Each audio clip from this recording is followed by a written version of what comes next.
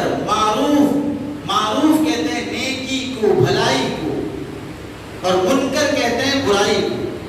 اب آپ بتائیے بھلائیوں میں سب سے بڑی بھلائی کیا ہے؟ بھلائیوں میں سب سے بڑی بھلائی کیا ہے؟ بھلائیوں میں سب سے بڑی بھلائی اسلام ہے، دین ہے. یہ سب سے بڑی بھلائی ہے. اور برائیوں میں سب سے بڑی برائی کفر اور شرک ہے. تو اللہ فرماتے ہیں تم بھلائی کی دعوت دو گے، اسلام کی دعوت دو گے، اور برائی سے تم روکو گے، اور سب سے بڑی برائی ہے کفر اور شرک.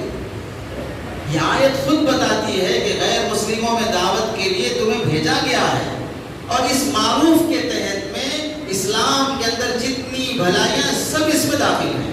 نماز بھی داخل، روزہ بھی داخل، زکوٰۃ بھی داخل، دعوت و تبلیغ جو مسلمانوں میں پیدا ہونا وہ بھی داخل. اور منکر کے تحت میں شرک، کفر کے تحت میں آنے والی جتنی بھی شکلیں ہیں برائی کی، شراب، چوری، زنا، جتنے منکرات ہو سکتے ہیں وہ سب اس میں داخل ہیں. کہ تم برائیوں سے روکو گے، بھلائیوں کی دعوت دو گے. بھلائیوں میں سب سے بڑی بھلائی اسلام، برائیوں میں سب سے بڑی برائی کفر اور شرک ہے. یہ اہم فریضہ جو مسلمانوں نے چھوڑا ہے، اللہ اسے فرماتے ہیں فَبِمَا كَسَبَتْ أَيْدِيكُمْ. تمہاری بدعملیوں کا نتیجہ ہے. تمہاری بدعملیاں ہزاروں ہیں، ان میں سے ایک بدعملی جو تم نے مسلمانوں سے ہٹ کر، ایک تو مسلمانوں میں بھی جیسے کام ہونا چاہیے تھا ویسے نہیں کیا، اور دوسرا غیر مسلموں کو اسلام کی دعوت جیسے کرنا تھا ویسے نہیں کرے. یہ تمہاری بدعملی ہے جس کی نتیجے میں آج تم پر ظالم بادشاہ مسلط ہے،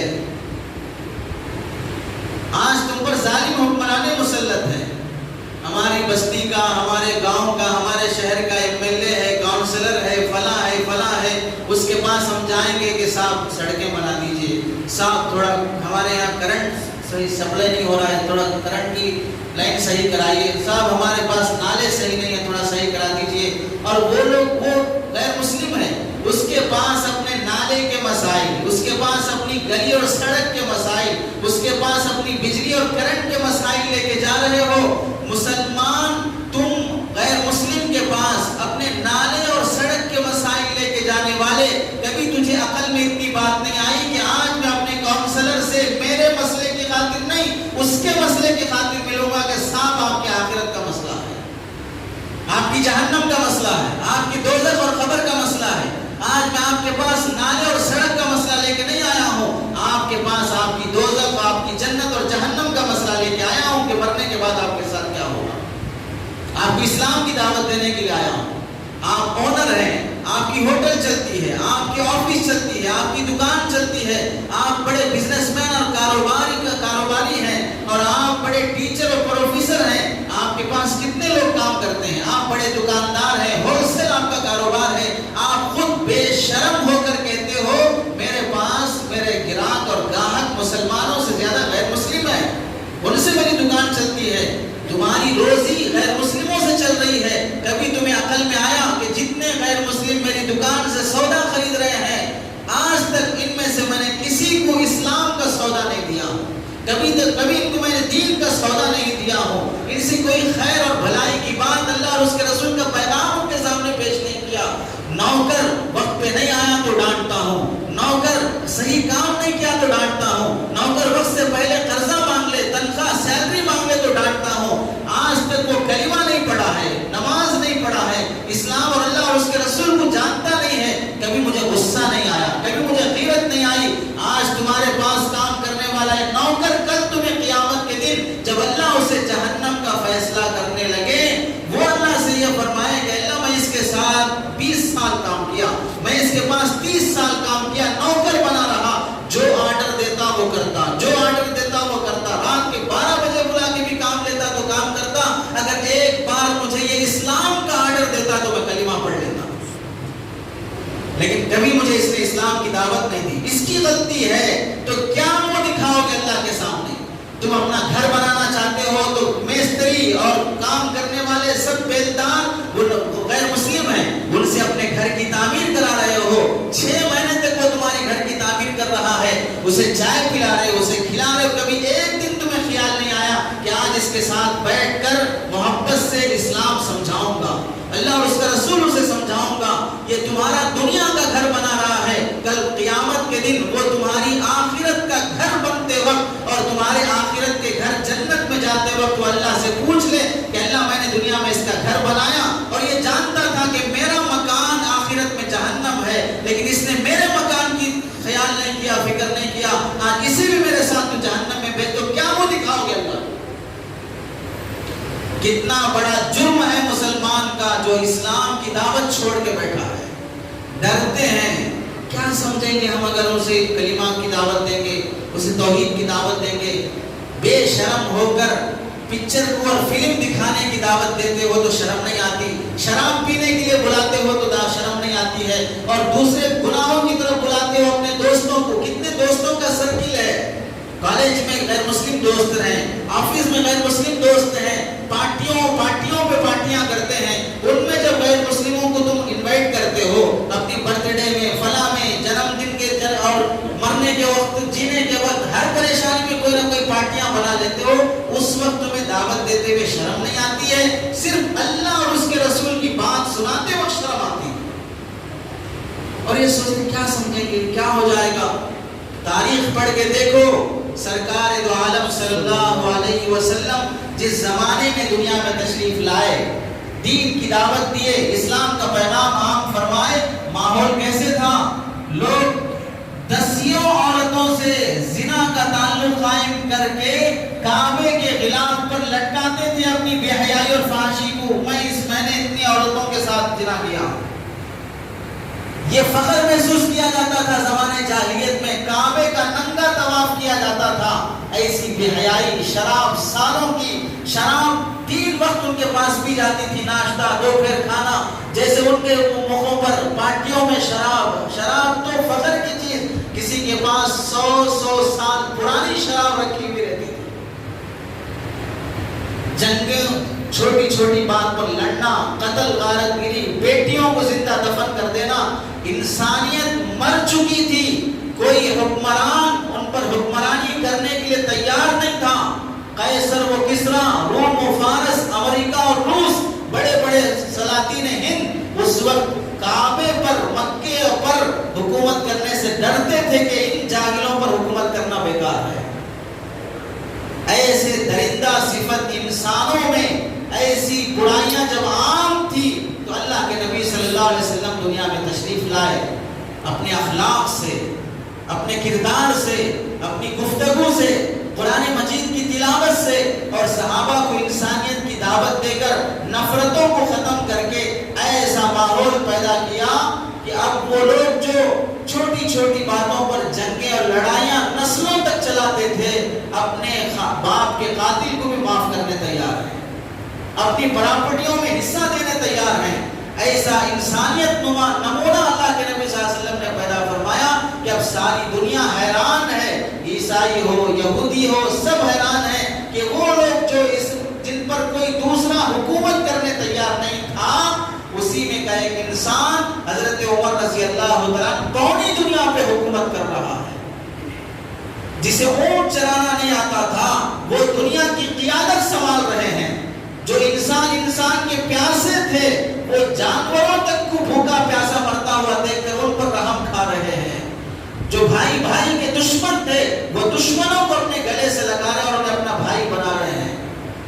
ایسی تبدیلی سرکار دو عالم صلی اللہ علیہ وسلم نے، جبکہ سخت دشمنی، نفرت، اللہ کے نبی صلی اللہ علیہ وسلم کو زہر دیا گیا، اللہ کے نبی صلی اللہ علیہ وسلم پر اونٹ کی اوجڑی ڈالی گئی، گلے میں چادر ڈال کے کھینچی گئی، بیٹیوں کو طلاق ہوئی، حضرت خباب، حضرت خبیب رضی اللہ عنہما کو آگ کے انگاروں پہ لٹایا گیا، حضرت بلال کو چٹانیں رکھ کر عرب کی کڑکتی تڑپتی ہوئی دھوپ میں انہیں لٹایا گیا، اور حضرت سمیہ کے 2 ٹکڑے بیچ سے کیے گئے، سارے ظلم برداشت۔ 3 سال تک اللہ کے نبی صلی اللہ علیہ وسلم شعب ابی طالب مکے کی ایک گھاٹی پہاڑی میں اپنے چند مخصوص صحابہ کے ساتھ، جس میں عورتیں بھی ہیں، بچے بھی ہیں، 3 سال تک مکے میں رہتے ہوئے بھی مکے کی ایک پہاڑی پر درخت کے پتے کھا کے گزارے ہیں، 3 سال تک۔ صحابہ فرماتے ہیں پتے کھانے کی وجہ سے ہماری غلاظت بکری کی مینگنیوں کی طرح ہوتی تھی، کھانا نہیں ملتا تھا، معصوم بچے دودھ کے لیے تڑپتے تھے، مائیں ان کو تڑپتا ہوا دیکھ کر اپنا سر درختوں سے ٹکراتی کہ میرا بچہ مرنے سے پہلے میں جان دے دوں، میں اپنے بچے کو اپنے سامنے تڑپتا ہوا نہیں دیکھ سکتی۔ ایسا 3 سال تک صحابہ نے تکلیفیں برداشت کی، ایسا ظلم سہا۔ اس کے بعد اللہ تبارک و تعالیٰ نے راستے ہموار کیے، ان مع العسر یسرا، ہر تنگی کے بعد اللہ راستے کھولتے ہیں۔ جب ماں درد ذہ سے تڑپتی ہے تو گھر میں ایک بچہ جنم لیتا ہے، اگر ماں درد ذہ برداشت کرنے تیار نہیں تو یہ نسلیں چلنا بند ہو جائیں گی۔ جب امت بھی جب تڑپتی ہے، جب کراہتی ہے، جب یہ امت بھی ماں کی طرح تڑپتی ہے تو پھر اس نسل سے اللہ تعالیٰ آگے نسل تیار کرتے ہیں، آگے مسلمانوں کا سلسلہ جاری کرتے ہیں۔ گھر کی ایک عورت اپنا درد ذہ ڈیلیوری کا درد برداشت کرنے تیار نہیں ہوگی تو اس گھر میں کبھی پریوار نہیں ہوگا، اس میں کبھی بچے کھیلنے کودنے والے نہیں ہوں گے۔ یہ امت بھی ایک ماں کی طرح ہے، جب اس پر آنے والا درد ذہ یہ برداشت نہیں کرے گی تو پھر اس سے ایک مسلمان امت آگے نہیں بڑھ سکتی۔ حالات آئیں گے، تکلیفیں ہوں گی، لیکن اس کے باوجود اللہ فرماتے ہیں ایک تو تمہاری بدعملی اور اس کے بعد حالات کے بعد اللہ تعالیٰ تمہیں نکھارنا چاہتے ہیں۔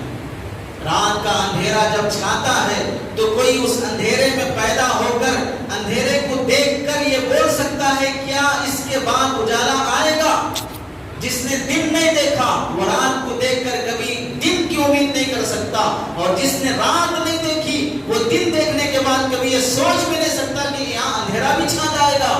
لیکن اندھیرا اور روشنی یہ دونوں کائنات کا نظام ہے۔ ایسے ہی مسلمانوں کے ساتھ تلک الایام نداولها بین الناس، اور یہ حالات کا ہیر پھیر، ظالم بادشاہوں کا تسلط یہ ہر زمانے میں رہا ہے۔ نوح علیہ السلام 950 سال دین کی دعوت دے رہے ہیں، نبی برحق ہیں، سچے نبی ہیں جنہیں آدم ثانی کہا جاتا ہے، نسل انسانی کی ایک نئی ابتدا حضرت آدم سے ہوتی ہے۔ 950 سال دین کی دعوت دیتے ہونے کے باوجود قوم انہیں کہتی ہے کہ ہم تمہیں جادوگر سمجھتے ہیں، ہم تمہیں اپنا دشمن سمجھتے ہیں۔ 950 سال قوم کی تکلیفیں برداشت کر کے دین کی دعوت دیتے رہے۔ کون حق پر ہے؟ وہ جو انہیں ستا رہے ہیں یا وہ جو ان ظالم قوموں کے ہاتھوں سے پریشان ہونا پڑ رہا ہے؟ حضرت ابراہیم علیہ السلام نبی برحق ہیں، اس کے باوجود سامنے کا دشمن نمرود کتنا پریشان کر رہا ہے، آگ تیار کر کے اس میں ڈالا جا رہا ہے، بیوی بچوں کو جنگل میں چھوڑنے کا فیصلہ ہو رہا ہے۔ حضرت ابراہیم علیہ السلام نبی برحق، لیکن حالات کیسے آ رہے ہیں؟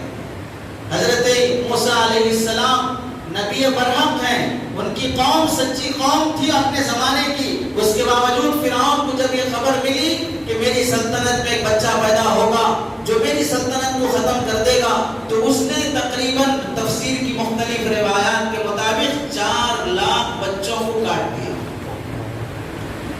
اب کون گنے اللہ بہتر جانتے ہیں، بہرحال زیادہ بچوں کو اس نے ذبح کر دیا ایک بچے کے ڈر سے کہ وہ میری سلطنت کو ختم کر دے گا۔ یہاں سے سمجھو جو ظالم طاقتیں کسی کو کاٹتی ہیں، مارتی ہیں، تو وہ صرف اپنی کرسی بچانے کے لیے، وہ اپنی کرسی بچانے کے لیے ظلم کرتی ہیں۔ جیسے فرعون نے اپنی کرسی بچانے کے لیے ظلم کیا تھا، تو کیا وہ معصوم بچے جو کٹنے والے تھے ان کا کیا قصور تھا؟ وہ بنی اسرائیل کے بچے جو فرعون کے ہاتھ ذبح ہو گئے ان کی کیا غلطی تھی؟ کوئی ان کا قصور نہیں، لیکن کٹنا پڑتا ہے ایک موسیٰ کے پیدا ہونے کے لیے، کٹنا پڑتا ہے ایک موسیٰ کے پیدا ہونے کے لیے، اور جب وہ پیدا ہوتے ہیں تو پھر کائنات میں انقلاب آتا ہے۔ جو فرعون حضرت موسیٰ کے پیدا ہونے کے ڈر سے بچوں کو کاٹا تھا، اللہ اسی کے گھر میں اس موسیٰ کو پالتے ہیں، اسی کے گھر میں اس موسیٰ علیہ السلام کو پالتے ہیں۔ اور جس ماں نے حضرت موسیٰ علیہ السلام اس بچے کے پیدا ہونے پر بچے کی جان بچانے کی فکر میں ایک بکسے میں رکھ کر پانی کے نالے میں چھوڑ دیا تھا، جبکہ پانی میں ایک چھوٹا بچہ اگر ڈال دیا جائے تو مر جاتا ہے، اسے تیرنا نہیں آتا ہے، 5-6 دن کا بچہ کیا پانی میں تیرے گا؟ وہ پانی جو ڈبو دیتا ہے، اللہ نے اسی پانی میں حضرت موسیٰ کو بہاتے ہوئے لے جا کر فرعون کے محل تک پہنچایا، اور وہ فرعون جو اس موسیٰ کو کاٹنے کی فکر میں تھا، ذبح کرنے کی فکر میں تھا، اللہ نے اسی فرعون کو اسی پانی میں غرق کر دیا۔ بچے کو پانی سے بچا رہے ہیں اور فرعون کو پانی میں ڈبارے غرق کر رہے ہیں، اور کتنی مشکلیں حضرت موسیٰ علیہ السلام پر نہیں آئی، فرعون نے کیسا ظلم نہیں اٹھایا، حضرت عیسیٰ علیہ السلام پر کیسی تکلیفیں نہیں آئی، یہودی مارنے قتل کرنے کے در پہ ہو کے ان کے حساب سے انہوں نے قتل بھی کر دیا، سولی دے دی انہوں نے ان کے حساب سے، یہودیوں کے حساب سے۔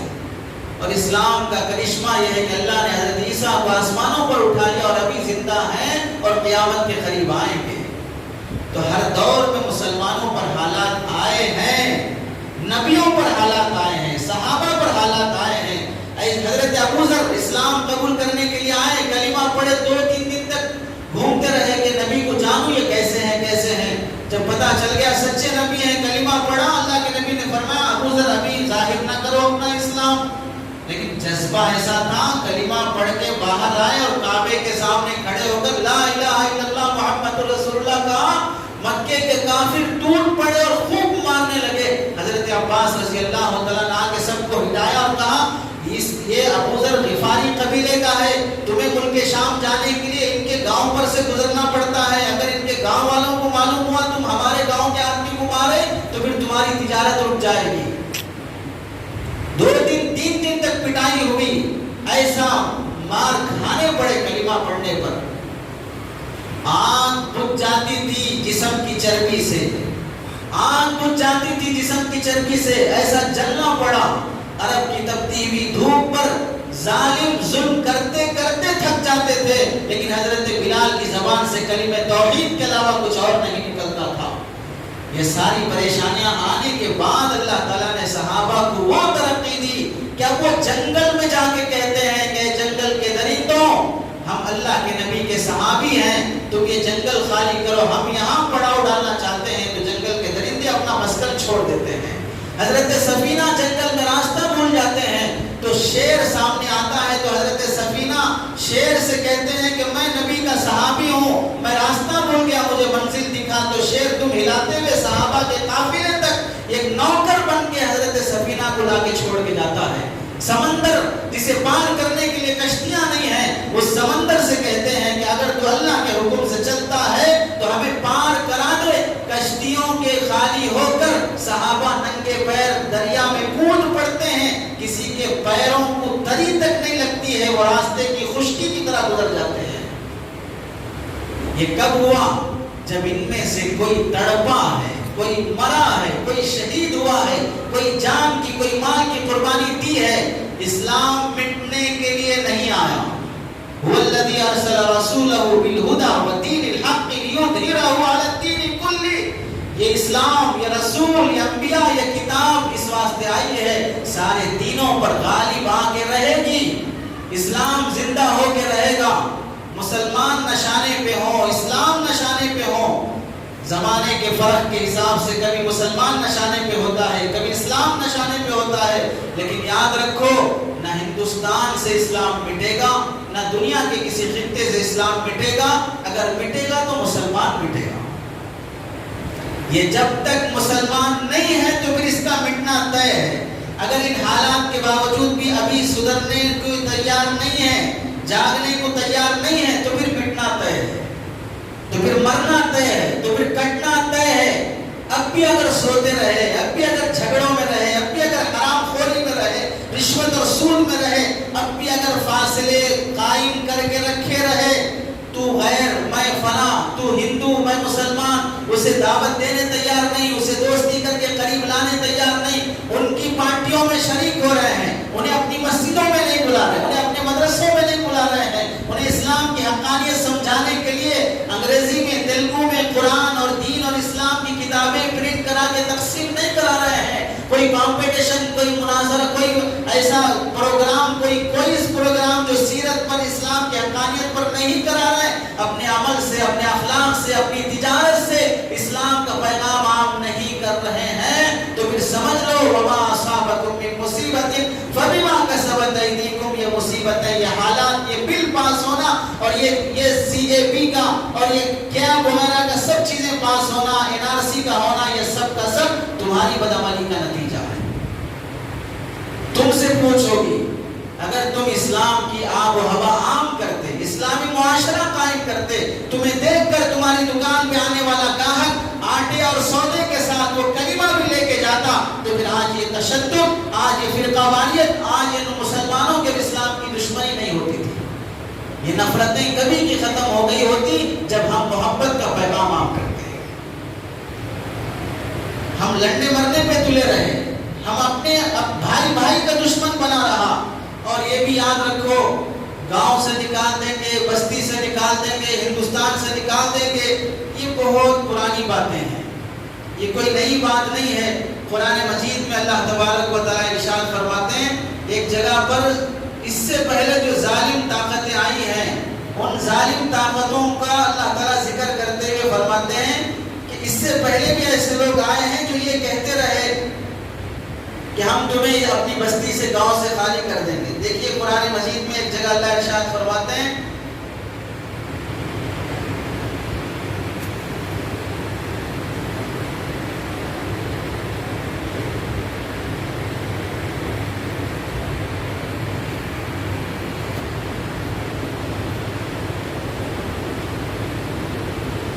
قالت لهم رسلهم إن نحن إلا بشر مثلكم ولكن الله يمن على من يشاء من عباده وما كان لنا أن نأتيكم بسلطان إلا بإذن الله وعلى الله فليتوكل المؤمنون وما لنا ألا نتوكل على الله۔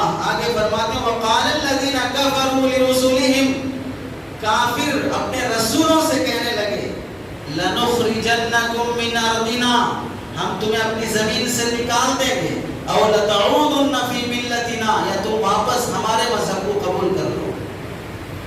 رسولوں سے اپنے اپنے وقت کے کافر کہنے لگے لنخرجنکم من ارضنا، ہم تمہیں ہندوستان سے نکال دیں گے، او لتعودن فی ملتنا، یا تم بھی ہندو بن کے رہو۔ اللہ فرماتے ہیں فاوحى الیہم ربهم، اللہ نے نبیوں کی طرف وحی کی۔ اس آیت کو ایسے سنو کہ اب اللہ تم سے فرما رہے ہیں فاوحى الیہم ربهم، اللہ نے ان سے فرمایا لنہلکن الظالمین، جو ظالم ہیں ہم انہیں ہلاک کر دیں گے، جو ظالم ہیں ہم انہیں ہلاک کر دیں گے، وَلَنُسْكِنَنَّكُمُ الْأَرْضَ مِنْ بَعْدِهِمْ، ان کو ہلاک کر کے تم کو زمین کی سرپرستی دیں گے، تم کو زمین کی سلطنت دیں گے، لیکن تمہارے اندر کیا صفات ہونے چاہیے؟ ذَلِكَ لِمَنْ خَافَ مَقَامِي وَخَافَ وَعِيدِ، لیکن تمہارے دل میں میرا ڈر پیدا ہونا چاہیے۔ مسلمانوں اپنے اندر اللہ کا ڈر پیدا کرو، اللہ کا خوف پیدا کرو، تقوی پیدا کرو، تب جا کے اللہ فرماتے ہیں کہ میں تمہیں زمین کی سلطنت دوں گا اور انہیں میں ہلاک کر دوں گا۔ کیا بنی اسرائیل نے سوچا تھا کہ فرعون کیسے مر جائے گا؟ ڈر کے بھاگے تھے، لیکن اللہ نے کیسے ہلاک کیا؟ نمرود کے بارے میں کوئی سوچا تھا؟ اتنے بڑے لشکر سے ایک مچھر کے ذریعے سے، تاریخی روایات کے مطابق ایک مچھر کے ذریعے سے اس کی موت ہو جائے گی۔ اللہ نے بڑے بڑے وقت کے فرعونوں کو ختم کر دیا، تو آج کے فرعونوں کی کیا حیثیت ہے؟ آج کے فرعونوں کی کیا حیثیت ہے؟ اللہ انہیں بھی ہلاک و برباد کر دیں گے۔ جو بیل کی طرح بکتے ہیں پارلیمنٹ میں آ کے، ان بیلوں کی چربی بھی اللہ نکال دیں گے۔ کوئی ڈر اور خوف کی بات نہیں ہے، شرط یہ ہے کہ تم اللہ سے ڈرنے والے بنو۔ تم رشوت لیتے ہوئے کوئی نہ دیکھ رہا ہو، لیکن تمہارے دل میں ہو کہ اللہ دیکھ رہا ہے۔ تم چوری کرتے ہوئے کوئی نہ دیکھ رہا، تمہارے دل میں ہو کہ اللہ دیکھ رہا ہے۔ تم سود اور زنا کرتے ہوئے یہ سوچو کہ اللہ دیکھ رہا ہے۔ تم ان حرام کاموں سے بچو، پھر دیکھو اللہ کیسے انقلاب لاتے ہیں۔ پہلا کام گناہوں سے توبہ کرو، دوسرا کام جو بڑی غلطی غیر مسلموں میں دین کا کام، دعوت کا کام چھوڑ کے بیٹھے تھے، وہ کام پھر شروع کرو۔ جو جماعتیں پہلے سے لگی ہوئی ہیں ان کا ساتھ دو، ان کے لیے دعائیں کرو، ان کا جانی مالی تعاون کرو۔ جو ہے چاہے وہ کسی بھی فرقے کو، اہل حدیث کام کر رہے ہیں ان کا ساتھ دو، جماعت اسلامی کام کر رہی ہے ان کا ساتھ دو۔ جو غیر مسلموں میں کام کر رہے ہیں، اسلام کی دعوت دے رہے ہیں، ان کا ساتھ دینے والے بنو، ان کا ساتھ دینے والے بنو۔ اپنے پڑوس میں، اپنے محلے میں، اپنی بستی میں، اپنی دکان میں، آفس میں جو بھی غیر مسلم بھائی ہے اس سے دوستی بڑھاؤ، اس سے تعلق بڑھاؤ۔ یہ پہلا کام ہے۔ اگر یہ کام اب بھی نہیں کرو گے تو مارے جاؤ گے، اب بھی نہیں کرو گے تو مارے جاؤ گے، تمہیں ذمہ دار بنا کے بھیجا گیا ہے۔ ٹریفک پولیس کو اگر اسے چوراہے پہ کھڑا کیا گیا کہ آنے جانے والی گاڑیوں کا صحیح دھیان رکھے، اور وہ موبائل کھیل رہا ہے، پب جی گیم کھیل رہا بیٹھ کے، اور ٹکر ہو گئی، اس سے بڑا جو سپر انسپیکٹر ہے، فلاں ہے، ایس پی ہے، جو بھی آیا اور 2-4 ڈنڈے لگایا، یا کوئی ان میں سے ہی پبلک میں سے جا کے اسے 2-4 جوتے لگایا، تو وہ ٹریفک پولیس کہنے لگا بھئی میری کیا غلطی ہے، مجھے کیوں مار رہے ہو، میں کیا کیا ہوں؟ تو عقل مند آدمی یہی جواب دے گا، آپ کو جوتے جو پڑ رہے ہیں اسی واسطے پڑ رہے ہیں کہ آپ کچھ بھی نہیں کیے۔ آپ کو جوتے جو پڑ رہے ہیں اسی واسطے پڑ رہے ہیں کہ آپ کچھ بھی نہیں کیے۔ آپ کو یہاں جو کھڑا کیا گیا تھا کچھ کرنے کے لیے کھڑا کیا گیا تھا، آپ کچھ نہیں کیے بول کے جوتے پڑ رہے ہیں۔ آپ کو جو نکالا گیا، کنتم خیر امۃ اخرجت للناس، آپ کو مذہبوں کے چوراہے پہ کھڑا کیا گیا، ادھر عیسائی، ادھر یہودی، ادھر ہندو، ادھر بدھسٹ، ادھر فلاں، آپ کو مذہبوں کے چوراہے پہ کھڑا کیا گیا تھا کہ ہر مذہب والے کو سیدھے راستے کی طرف بھیجیں، اور آپ چوراہے پہ کھڑے ہو کر پب جی گیم کھیل رہے ہیں، آپ رسومات میں ہیں، آپ انسانیت کا لبادہ اتار کر حیوانیت میں تلے ہوئے ہیں، اپنی فیملی، اپنے بچے اپنی میں پڑے ہوئے ہیں، تب جا کے جوتے پڑ رہے ہیں۔ تو اگر کچھ ان جوتوں سے بچنا ہے تو غیر مسلموں کو دین کی دعوت دینے کا اہتمام کرو، نفرتیں ختم کرو۔ عطا اللہ شاہ بخاری رحمت اللہ علیہ دلی میں جلسے سے فارغ ہونے کے بعد جب اتر رہے تھے تو ایک دلت قوم کا بوڑھا آدمی جو وہاں پر صفائی کے لیے آیا تھا، دیکھا سنا عطا اللہ شاہ بخاری مسلمانوں کا بڑا لیڈر، آج اسے دیکھنے کا موقع مل رہا ہے، سیڑھیوں کے پاس کھڑا ہے، اور جیسے وہ اتر کے آ رہے ہیں تو یہ سمجھ رہا کہ ہم اچھوت ہیں، ان کو ہاتھ بھی نہیں لگا سکتے، ان کے قریب بھی نہیں جا سکتے، دور ہٹنے لگا۔ تو حضرت نے محسوس کیا کہ یہ اپنے مذہب کی ان روایات کی وجہ سے مجھ سے دور ہو رہا ہے، اسے قریب کیا، اس کے کندھے پہ ہاتھ ڈالا اور اسے ساتھ لے گئے مہمان گیسٹ ہاؤس جہاں پر رہنے کے لیے قیام کی جگہ بنائی گئی تھی، دسترخوان پہ ساتھ بٹھایا، اور جب کھانے کا وقت آیا تو کہا کھانا کھاؤ، اٹھ کے کھڑا ہو گیا۔ ہمارے مذہب کے لوگ ہمیں دسترخوان پہ بٹھانا تو دور کی بات، وہ ہمارے ہاتھ لگا وہ پانی بھی نہیں پیتے ہیں، اور آپ ہمیں اتنا قریب کر رہے ہیں، ہم تو اس خیال بھی نہیں کر سکتے، ایسا تصور بھی نہیں کر سکتے۔ حضرت نے بٹھایا، پلیٹ میں کھانا ڈالا، اپنے ہاتھ سے نوالا بنا کے اسے کھلانے لگے۔ یہ منظر دیکھ کر اس کی آنکھوں سے آنسو نکل گئے۔ عصر کا وقت ہوا، اپنی بیوی بچوں کو لے کے حضرت کے پاس آ کے کہنے لگا کہ مجھے کلمہ پڑھا کے مسلمان بنا لیجیے۔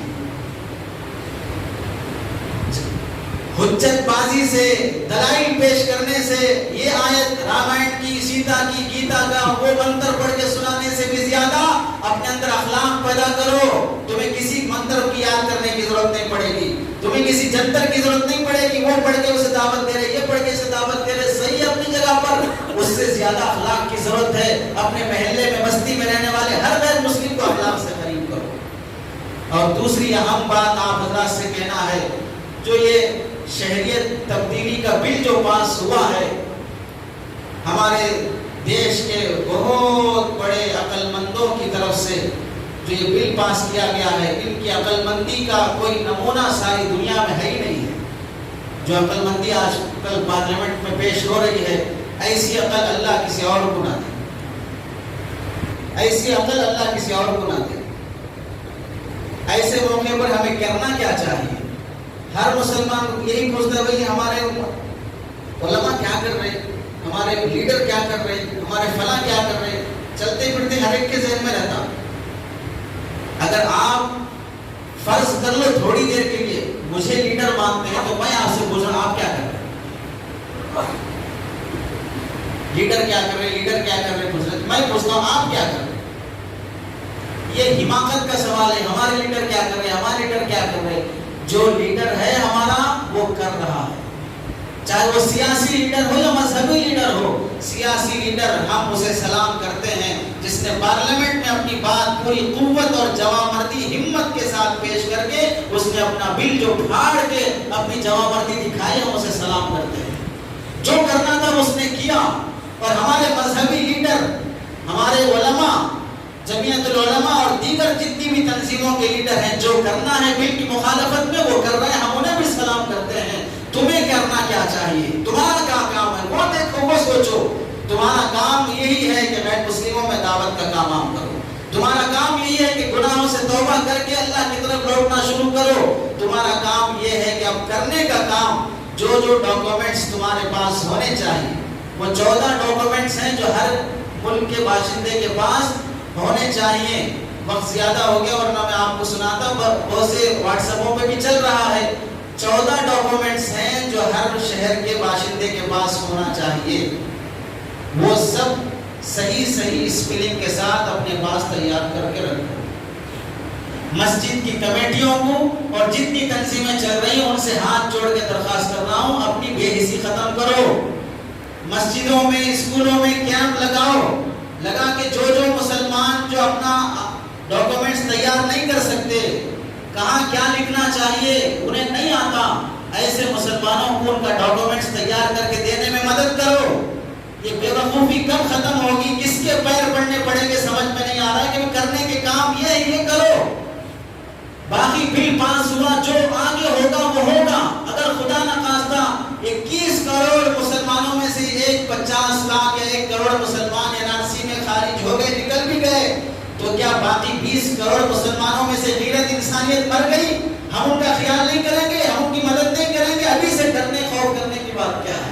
جو تمہیں ڈاکومنٹس تیار کرنا چاہیے وہ کرو۔ بل کی مخالفت میں جو کر رہے ہیں وہ کر رہے ہیں، آپ سے بھی جو مخالفت میں ہو سکتا ہے قانون کے دائرے میں رہ کر وہ کرنا کرو، لیکن اپنے شہریت کے ملکی ہونے کے لیے جو ڈاکومنٹس تیار ہونا چاہیے وہ کرو، اور جتنا جلدی ہو سکے وہ کرو۔ اس میں اسپیلنگ کا لحاظ رکھو، کہیں پر محمد عبداللہ ہے، کہیں پر عبداللہ ہے، کہیں پر یس ہے، کہیں پر سی ہے، فلاں ہے، اس طرح کے فرق کو ختم کر کے اپنے پورے ڈاکومنٹس ڈیٹا اپنے برتھ سرٹیفکیٹ کے حساب سے یا پاسپورٹ کے حساب سے، آپ کے پاس ڈرائیونگ لائسنس ہو، پاسپورٹ ہو، 10th کی سرٹیفکیٹ ہو، کرنٹ بل ہو، گیس کا بل ہو، 14 چیزیں ہیں جو ہونا چاہیے، وہ سب اپنے گھر کے مردوں کے، عورتوں کے، سب اپنی تیاری میں لگو، بغیر ڈر کے، بغیر خوف کے۔ کیا ہوگا، ارے کیا ہوگا، مر جاؤ گے، ویسے بھی مرنا ہی ہے، اور کیا ہوگا؟ خوف اور ہراس اور ڈرنے کی بات نہیں، ہمت سے اپنے کاموں میں لگے رہو۔ اور دو باتیں آخری کہہ کے بات ختم کرتا ہوں۔ دوسری بات یہ ہے، حضرت تھانوی رحمۃ اللہ علیہ نے فرمایا، روزانہ رات میں سونے سے پہلے لا حول ولا قوت الا باللہ العلی العظیم کم سے کم 500 مرتبہ پڑھ کے اللہ سے دعا کرو کہ اللہ یہ ظالمانہ قوانین کو ختم فرما۔ چند دن اپنے فیملی کے ساتھ بیٹھ کے اس کا اہتمام کرو۔ تھانوی کے زمانے میں بھی جب ایسے الٹے سیدھے قوانین پاس ہوئے تھے تو حضرت نے یہ معمول عام کیا، 5-6 دن کے اندر حکومت کو مجبور ہو کر اپنا وہ بل واپس لینا پڑا۔ تو لا حول ولا قوت کم سے کم 500 مرتبہ پڑھ کے اللہ سے دعا کرو، یہ دوسرا کام۔ تیسرا کام جو بہت اہم ہے وہ یہ ہے، اب بہت سے مسلمانوں کو عقل آ رہی ہے، اب آ رہی عقل۔ پہلے سے ہم بولتے آ رہے، ہمارے اکابر بولتے آ رہے، دیش چھوڑ کے باہر مکھانے مت جاؤ، یہاں رہ کر IPS میں، ISS میں، پولیس اور سیول میں، لائر بننے میں، جج بننے میں اپنے بیٹوں کو ملک کے سرکاری عہدوں میں فائز کرنے کی فکر کرو۔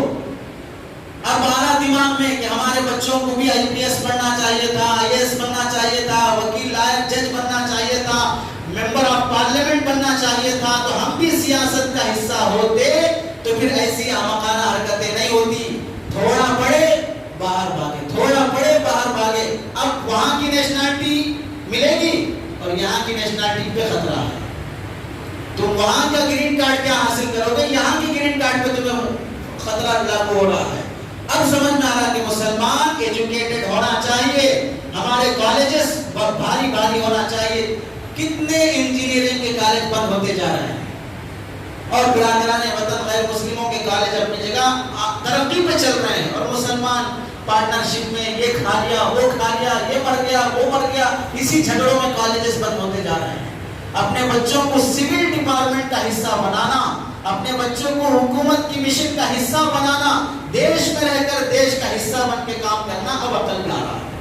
اب سمجھ میں آ رہا ہے کہ باہر کی روزی سے گھر میں رہ کر یہاں رہ کر اپنے بچوں کو حکومت کا حصہ بناتے، ممبر آف پارلیمنٹ بنتا ہو تو ایک ہی شیر نہیں ہوتا تو دسیوں شیر وہاں کھڑے ہو کے جب دھاڑتے تو ساری لوڑیوں کی ہوا نکل جاتی، سب بیوقوف بن کے رہے، باہر بھیجو لندن میں کر رہا، امریکہ میں کر رہا، فلاں میں کر رہا۔ وطن کی روزی اللہ کے نبی نے مانگی ہے، اللہ وطن کی روزی دے دے، وطن کی روزی دے دے، اللہ کے نبی نے مانگی ہے۔ اب پڑھاؤ اپنے بچوں کو، اعلیٰ سے اعلیٰ ڈگریاں دلاؤ، ہمیں بدنام کرتے ہو مولوی صاحبہ، مفتی صاحبہ فلاں، ارے یہ صاحبہ کتنے ہیں تمہارے محلے میں، کتنے مفتی صاحب ہیں اور ڈاکٹر صاحب، ٹیچر صاحب، فلاں صاحب، پورے صاحبہ ہی صاحبہ ہیں۔ مدرسوں کو بدنام کرنے کے پیچھے پڑے ہو کہ بھئی یہ مدرسے میں کتنے پڑھتے ہیں؟ باقی جو تم اسکول کالج چلا رہے ہو وہ ڈھنگ سے چلاؤ اور اپنے بچوں کو ایجوکیٹڈ بناؤ، پھر دیکھو آج نہیں تو آج سے 50 سال بعد پھر وہی منظر ہوگا جو اللہ کے نبی صلی اللہ علیہ وسلم کے زمانے میں تھا اور محمد بن قاسم اور ٹیپو کے زمانے میں تھا۔ اللہ سے دعا ہے سنی باتوں پر عمل کی توفیق نصیب فرمائے۔ وآخر دعوانا الحمدللہ۔